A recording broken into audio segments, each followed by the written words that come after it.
Stand by. We're about to go live. Stand by.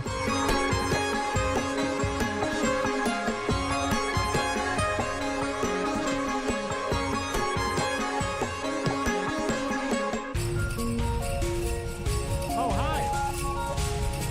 Hey, this is this is terrible. This is royalty-free Olympic music, Mark Lopez, because we don't own the rights to the Olympic theme. Look who just walked in. Olympic champion, Taekwondo master, All-American badass, Mark Lopez, live in the studio right here. What's up, my brother? Good to see you, dude. Nice to see you, man. I have had some great people sitting in that chair this week. Radio legend Steve Johnson, obviously, Congressman Wesley Hunt, and now Olympic champion Mark Lopez, local Houston hero. You have literally kicked people's ass on TV while millions of people have watched. Yes, sir. Yes, sir. And it's an honor to be here. Thank you for having me. And you are you run a business in Houston. Can we talk about that or no? Is that? I mean, I'm in the wealth management business, but for compliance reasons, can't really get into much of what I can and can't say as far as recommendations in the markets. You can't give financial advice on the air. No, but, sir. But you can mention that you do that for a living. Correct. And correct. if people want to hire an Olympic champion to handle their finances, by the way, that's not why Mark's here. I'm not like, that wasn't the point of this. Right before we went on the air, I was like, hey, you could plug your business if you want. He's like, no, that's fine. Then I'm like, no, let's do it. So anyway, Mark's a friend of mine. I've been friends with Mark for years. He's one of the coolest guys I've ever met because I don't know a lot of guys that are basically living, walking ninjas. And like literally that, you are literally, you brought your medal with. Can you hold it up for people watching us on the screen here? Not a lot of people know an Olympic champion or are friends with one. And I am a friend of I have a friend who's an Olympic champion, and it's for a cool sport too. It's not just like ping pong or something like that. Yeah, I was having a debate the other day with my wife. I was like, if I won a silver medal in curling, I'm not sure if I would be so proud to say I was a winner in curling. Curling it's fun to watch though. Winter Olympics has some of the strangest sports, Mark. Curling, I assume they're drunk, right? Like it's Canadians. And they have a broom, and they're sweeping. And I don't know what it is that makes them get so good. For some reason, they're so good at doing this. I don't know why that is. You may be a top competitor in the sport if you actually applied. I drink, and I can do that vigorously with my arms. So that's two skills that I have. But you probably have some insight into some of the controversies going on at the Olympics right now. So let's start off with the obvious one. You got your Olympic medal in Beijing. You've been to China. You've dealt with that element, that culture out there. And now we learn not far away from China is Taiwan, where an Olympic boxer who failed the IBA gender test has advanced to the gold medal fight as a female opponent making the XX gesture. Lin Yu-ting. I know it sounds like I'm making that name up. That's a real name. The Olympic Taiwanese fighter. It's a TIE fighter, obviously, for Star Wars fans.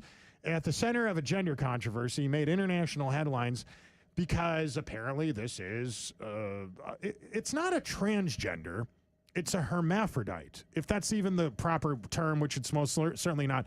Intersex is what they call it.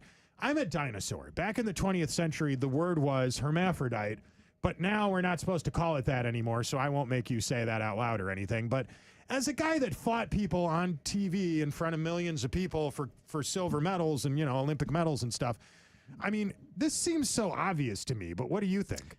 It is, and I would say I met my wife through the sport of Taekwondo, and my sister competed in Taekwondo as all well. Olympic champions, yeah. So to say that it's remotely fair to have a male compete against a woman in a combat sport especially is ridiculous. Men naturally have lower fat in their body, so they're able to compete at a weight class that's a lot lower than they're actually are. For instance, more muscle, less fat. Correct. I weigh 180 right now, but when I competed, I weighed in at 150 pounds. So I had to lose fat, some muscle, and water just to make that weight. But if I were to compete against a woman that weighed 150 pounds, she would be a lot shorter than me and a lot weaker. So it would not be at all fair. And I would hate to see my sister or my wife go in the ring with any man. I haven't heard anybody explain that before till you did. That is really interesting. Because when I look at this woman or man or they, them or whatever it's supposed to be, my first thought is whether it's a woman or a intersex or a man or clearly this person has a physical advantage. There's no question about that. Correct. Like you look at this dude looking woman, whatever it's supposed to be, sitting there with the legs spread, looking big upper body, what appears to be an Adam's apple. To me, it looks like that. I've not given this person an anatomical exam. And they say, no, Kenny, just because the chromosomes are wrong, this person was born with women parts. Yeah, okay, maybe. I don't know. I wasn't there when the person was born, but the person clearly has a physical advantage regardless of whatever genetic makeup they have. Yeah, exactly. Their bone density is a lot higher. They're just naturally stronger. And again, there's a reason why we have two separate classes between men and women. Yeah. There's obvious reasons why. So you don't have to really get much into the explanation of why it's not fair. It's just obvious. Is there anybody in the fighting community that's defending this person? I mean, you're a little more connected to that world than I am. I've never heard anybody defend this person other than like Team Algeria. Now, here's the latest, by the way, and it's amazing to me how everything's about the Jews when it comes to, there should be a rule on the internet. Whenever there's an argument about something, you're always 3 comments away from someone making it about the Jews. Well, that's what happened. The head of Algeria's Olympic Committee is blaming, quote, the Zionist lobby for the ongoing controversy over the Algerian Olympic boxer who failed the IBA gender test. Algerian Olympic Committee President Yassine Arab accused Jews and their supporters for the cloud of controversy swirling around the boxer. So apparently if you have a problem with an intersex athlete who may or may not be transgender, but it's clearly what we used to refer to as hermaphrodite, competing against women, it's only because you support Israel. Mark Lopez, what's your take, my friend? Well, it seems to be the fashion right now. Instead of calling an organization or a person a Nazi for disagreeing with their points of view, I think the go-to now is to call you a Zionist or a Jew in a bad way. So that, for certain areas of the world, that's the go-to insult. In politics, it seems to be Nazi, but yeah, it's ridiculous. Obviously, I mean, I'm speaking out against it right now, saying that that's not fair. I'm not Jewish, for the record. Joe Rogan, I've seen his show a couple of times, and he's repeatedly, said it's completely unfair for males in the UFC to compete against women. I mean, they just get crushed. It's not even fair at all. Speaking of, wasn't there an incident? I'm trying to find the story now. There was an Israeli, was it Taekwondo or Jiu-Jitsu? It feels like this happens every time there's a Summer Olympics. Someone from Saudi Arabia or United Arab Emirates or whatever, Qatar, whatever that country's called, doesn't want to fight against the guy from Israel. And so they'll walk up and scream Allahu Akbar and spit on the floor, and either he won't fight or he'll throw the match or whatever. How do people in your community, how do people in the martial arts community react to that? I mean, to people watching it on TV, they're clearly doing this for people at home. But people in the industry, people in the community, you guys must be disgusted by that. Yeah, it's sad, and I think the particular sport you were talking about in this Olympics was judo. Judo, yeah. No pun intended. Thank you very much. But when I was competing, yes, we witnessed when Iran wouldn't even show up to the match to compete against the Israeli competitor. In a lot of cases, it's sad for the athlete from Iran because in their hearts, they wanted to compete because they sacrificed so much of their life to be the best and compete against the best. But the government, in a lot of cases of these athletes, the government is pushing the athlete to resign or to quit. So in their heart, we've spoken to them. A lot of Iranians we've met over the years, they want to compete, but the government and the powers that be force them and push them to quit. See, I thought the exact same thing when that opening ceremony happened. Now it's been 2 weeks since, it was 2 weeks ago today, and we all saw it. There was some weird cross-dressing gender stuff going on. Drag queens with a young child doing a fashion show. It was clearly very strange. The whole thing was very peculiar. Not for the French, but for the rest of the world, it was kind of weird. And some people had said, oh, they'd never disrespect Muslims the way they disrespected Christians. I actually think they did.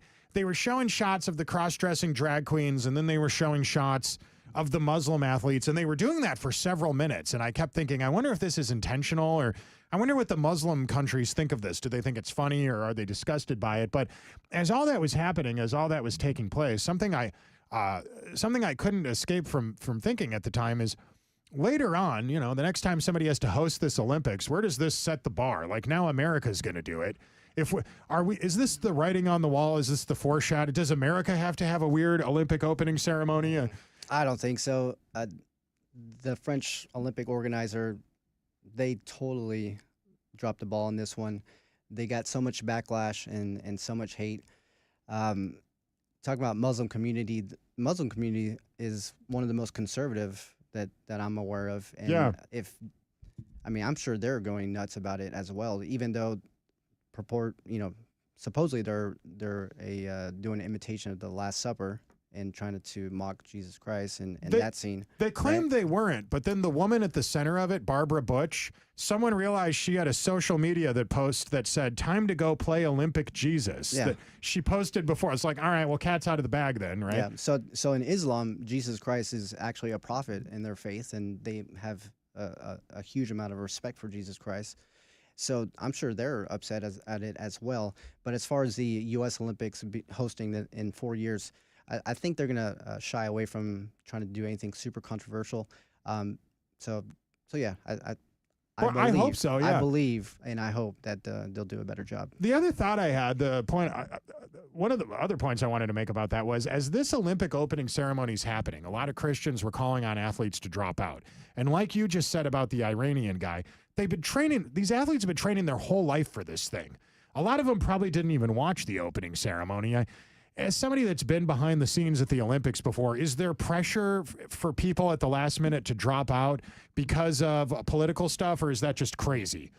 There is pressure, but I don't think most athletes would succumb to that pressure. If I was in that same situation, I wouldn't drop out. Like I told you before, athletes train their whole lives and sacrifice so much of their time and energy, blood, sweat, and tears, and they go out there to represent their country. And that's it, represent their country, their family, and themselves, and in a lot of cases, their faith in God. So just because of some, stupid opening ceremonies, I'm not going to quit just because of that. Boy, I wouldn't either. But, again, I didn't like the opening ceremony, but I also don't like quitting. I'm Kenny Webster. I'm live right now with my buddy Mark Lopez, Olympic champion of Taekwondo. Considered, him and his family are often called the first family of Taekwondo. They're all Taekwondo champions. They all competed in the Olympics. Everybody in his family is awesome at everyone in his family, including his sister, could kick my ass. If you're watching us stream live right now on social media, don't change the channel. We'll be back in seconds. If you're listening on the radio, here's a quick word from a sponsor. Screw you. I'm going to Texas and thank our lucky stars. Sorry, our lucky Lone Star. We did. This is Kenny Webster's Pursuit of Happiness.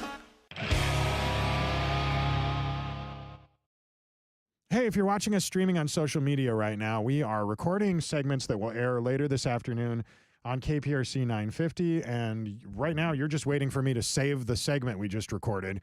So we'll start it again literally in seconds. So if you're watching us, just hang out for a couple more seconds. This won't take too long. In fact, we're halfway there right now, so hang on.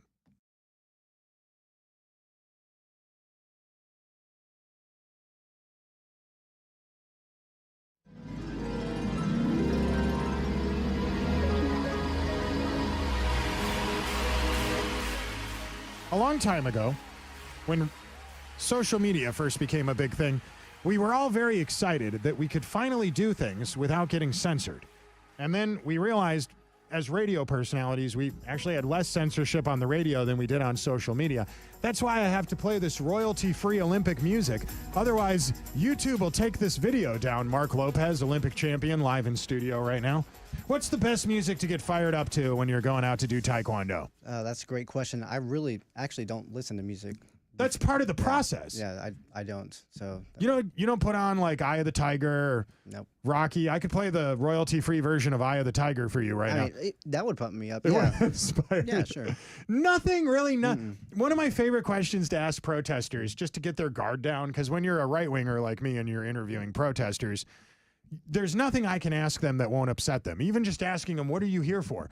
But if I ask them, what music do you listen to get fired up to go protest, that, for some reason, strangely, oddly enough, gets their guard down enough to be like, yeah, Rage Against the Machine, and we hate the Jews, and we want to destroy America. And wait a second, you're with right-wing media? And that always seems to upset them a little bit.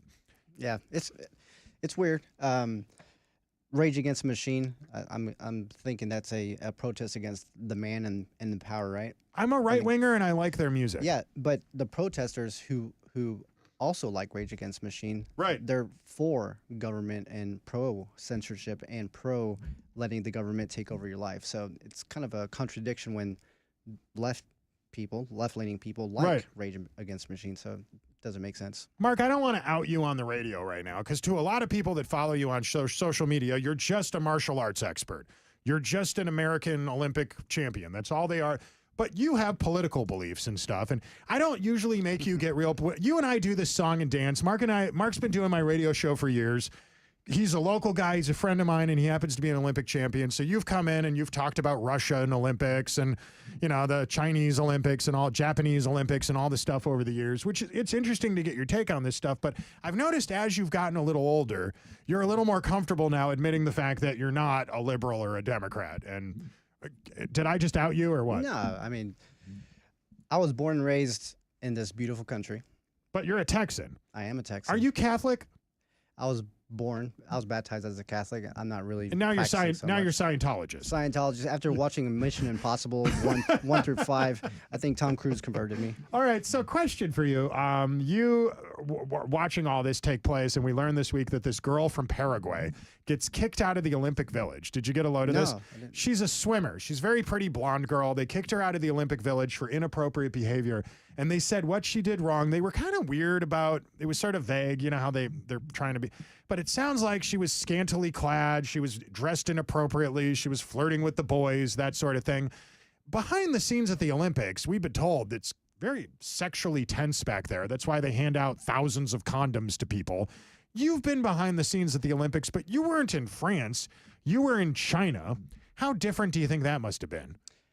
Well, it sounds to me that it's a lot more restrictive, and it's again another contradiction. If they're so free with having men dressed or basically naked at the opening ceremonies, why are they worried about this girl from Paraguay? Bro, that doesn't make sense. That's the $1 million question. All right, so when our athletes go to a foreign country, some of the things you have to do that you don't think about, besides getting, visiting a doctor and getting shots and stuff, because that's part of it. You don't think about that, but that's part of it. Also, you have to be prepared for the cultural differences. Mark, you went to China. I can't think of a place that's more different than America. Every one of the Chinese communist beliefs contradict what's in the U.S. Constitution. They don't believe any of the things that guilty until proven innocent. You know, you don't have a right to free speech. You don't have a right to firearms. You don't have a right to be punished in a way that's not unfair or unkind. The Chinese communists don't have any of those rights. What did they tell you guys when they took you to China? What things culturally did you have to be prepared for? Well, first of all, they told us not to make any political statements. They couldn't tell us. I mean, they told us not to say anything against the country of China. So basically, they told us to keep our thoughts to ourselves. Besides that, they were pretty open on what we could and couldn't do, but mainly not to speak against the regime of communist China. All right. Now, I know you're married. You have a beautiful wife. I'm not going to make you answer this question if you don't want to, but behind the scenes at the Olympics, there's a lot of women and stuff like that going on. Did they tell you guys when you were there in China not to get too randy Nope. with the citizens from Russia or something like that? No, not at all.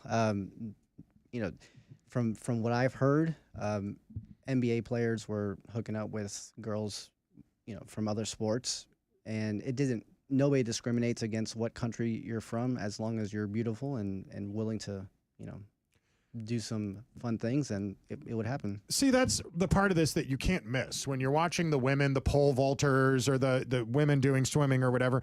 A lot of people that think the Olympics are boring turn it on and they're like, wait a second, this is it's almost a little risque. The fabric on some of these young women's swimming suits is completely missing, and I don't remember it being like that 4 or 8 years ago. Well, on my point is you appreciate all the different types of beauty in every sport and every country. If you look at a track and field star in the 5,000 meter race, they have a type of body. Not my particular cup of tea. Sure. But it is for a lot of guys. Now, if you look at the 100-meter dash or 200-meter dash physique of a woman, right. I mean, it's completely different and amazing in its own right. So sure. if you're just a spectator out there watching Olympics for the first time, just look at the different body types and athletics between every sport. A judo player or a wrestler is going to have a certain physique. If you look at a gymnast, obviously different physique. So for me, it's just interesting looking at all the different types of bodies out there. Have you seen the rugby player who looks like Brooke Shields? She's like a buff version, like a big muscular version of Brooke Shields. And some people are very attracted to that. It's not really my thing either, but I watched some of the videos of her online. She's actually really funny. She's got a good sense of humor about the fact that she's like a big buff chick. Yeah, she's cool. And somebody actually called her out saying her BMI index was like super high. Right. Like basically calling her fat, which is stupid and ridiculous. And she went on social media and explained how dumb the BMI index is the body mass index. Right. Because it's not really a good indicator of your fitness level. It doesn't, if you're an athlete, if you're in shape, if you're muscular, BMI doesn't make any sense. BMI only makes sense to calculate BMI if you're skinny or clearly obese. Because when you start dealing with really muscular people and you're calculating their body mass, and it's just wrong. If someone's incredibly muscular, they're also going to be heavier, like you explained before. Correct. But similarly, that doesn't mean they're unhealthy. Correct. Yeah, and she educated whoever said that online very eloquently, and she's a great representation of her sport. And of America. I thought she was a cool chick as well. All right, here's another person who I'm surprisingly proud of today. I'm not into basketball. I don't like generally watching the NBA. It's not, it's not even the politics of it, but I certainly don't agree with the politics of the NBA. The NBA makes it very clear how they feel about the police and law enforcement in America in general. But I guess one guy that contradicts all that, surprisingly, he's not LeBron James, Kevin Durant, earning the praise of a lot of U.S. sports fans when he celebrated America. He said, yeah, it's a complicated place, but it's where great things happen. He went on to talk about how awesome it was to come from America, all the great opportunities that he had, and just being an American and all the good things that happened to him. Because he came from this country, it was the reason why he's celebrated all over the world. Isn't it strange that this is controversial? It is strange, but for me, it's good to see. I remember when they're kneeling during the national anthem, so it's definitely a huge step forward in the right direction on politics and cultural, what we're seeing in culture today. So I'm proud to see that and happy to see that. So it's a really good thing. All right, before we run out of time, Mark, I want to ask you a question totally unrelated to sports. It's about parenting. And I read this story earlier today from Khloe Kardashian. This is actually from a month or two back, but it's new to me. I just learned about it. Khloe Kardashian says she feels detached. She feels no emotional connection to her surrogate baby. She doesn't think it looks like her or her husband. And I guess this was a news story that TMZ leaked, so people were criticizing her. And a lot of these wealthy people go out and get surrogates, and then they're disappointed that it's not really their kid. And this bothered me for two reasons. Number one, I mean, first of all, you paid some poor person hundreds of thousands of dollars to have a baby for you, and now you're complaining that you don't like it. But number two, there's all these kids in America that live in adoption agencies, live in foster homes. And I know as a person that would discourage somebody from getting an abortion, it's sad that these people end up in adoption agencies, but I'm glad they have a life. I'm glad they're alive. And you told me something off the air that I asked if I could share on this radio show right now. You and your very beautiful, very awesome wife, who probably could kick my ass as well because of Taekwondo, are adopting a child right now. Can you tell us a little bit about why you guys are doing that and what the process is like? Sure, yeah, and obviously it's a very significant decision that we made. The process has been, a little complicated, but that's, from what I understand, normal. We have always loved each other, and we wanted to expand that love by adding to our family. Unfortunately, we couldn't do that biologically between us, so we came to the conclusion of adopting a baby. And we feel that we have a lot of love to give, and we want to pass on the values that we feel are important to add to this great society. Dude, I am such an advocate for adoption. I think that I've always had a ton of respect for you and your family, and I think that's so cool that you guys are doing that. There's a lot of people in that boat. I was one of those people. I'm not married anymore, but when I was, we were trying to have a kid, and it didn't happen. And it's sad to think, it's unfortunate but God has a plan for all of us. He knows what's best for us, and there's a child out there that's supposed to get adopted. Has the process, what's it like, the paperwork, the operational part of that? Yeah, and you would think if a couple like my wife and I, we're good people, and sometimes, you know, it makes the process makes you feel like, man, why do we have to go through all this to prove you're not bad people, to adopt junkies, a baby, right? Yeah, But creeps, whatever. But I understand there are creeps out there, so you know the adoption agency is doing everything they can to protect that baby, so it's a good thing. But really, in the grand scheme of things, it's not a big deal. The paperwork, of course, there's some financial obligations that you have to fulfill as well. That is it expensive? It's expensive. Tens of thousands? Hundreds of thousands? Tens of thousands. Tens of thousands. Yeah. Okay, so it's still a lot. Yeah. It's a lot, but overall, we feel it's worth it, and God willing, this happens for us, and we'll do it again. If somebody wanted to try going that route and adopt a child, could you give them some advice on how to get started? Where do you go? Like, I wouldn't know. Yeah, so the agency we're using right now is called Caring Adoptions, but there's plenty around the city and around the country. So yeah. Really cool. Did your Catholic faith have anything to do with that? You didn't get a surrogate. You didn't do IVF. You guys. No, yeah. We actually did go through IVF and all that. So it didn't work out for whatever reason. But I just feel deep in my heart that life is more than just consuming and waking up whenever you want, or not worrying about kids at all. I think kids add a perspective to your life that will enhance it, and everybody should experience it. If you're just connecting to this video or listening to us on the radio, I'm talking to Olympic champion Mark Lopez, a local Houston hero here. This guy has fought in Taekwondo competitions all over the world. I was reading a list of some of the stuff that you did before we went on the air today. Argentina Open, gold, 2015. Your career basically started in 1996 when you were a kid. And then about 8 or 9 years ago, 2015, it ended with a gold medal in Argentina. Pan Am competition 2015, silver, gold, bronze, gold, bronze, silver. A lot of stuff here. Of all of your greatest accomplishments in life, what are you the most proud of? Finding my wife and getting her to marry me. My brother, dude, Mark Lopez. How's your sister? How's your brother? The first family of Taekwondo. Everybody doing okay? Yeah, I have my sisters. Your brothers. You have two brothers. Yeah, I have two brothers. My oldest brother is here in town. He opened a sauna studio called Perspire, which is pretty cool. My brother Steven's out in California battling the liberals over there, trying to convert everybody one by one. So he's doing his part. And family's great, thank God. What about your sister? Is anyone still doing Taekwondo? Yeah, she's in Orlando.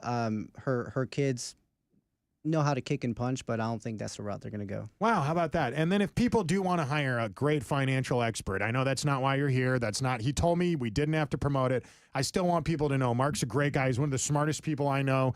He's a hard worker. He has spent his life competing for the United States as an Olympic champion, literally that. If people do want to hire you for financial advice, how do they do that? Sure, you just look up Mark Lopez, and then just type in UBS, and you'll see it. And you can also find Mark on social media at Mark Lopez TDK. TKD stands for Taekwondo. Duh, hello. Anyway, I'm Kenny Webster. If you're listening to us on the radio, don't change the channel. Tim Mathis, stand-up comedian from Hollywood, coming up in just a little bit. If you're watching us streaming live on social media, please share this video. We're grateful for you. Joe Biden, decades of giving dirty politics a bad name. Sorry, dirty politics. This is Kenny Webster's Pursuit of Happiness on KPRC 950, Houston.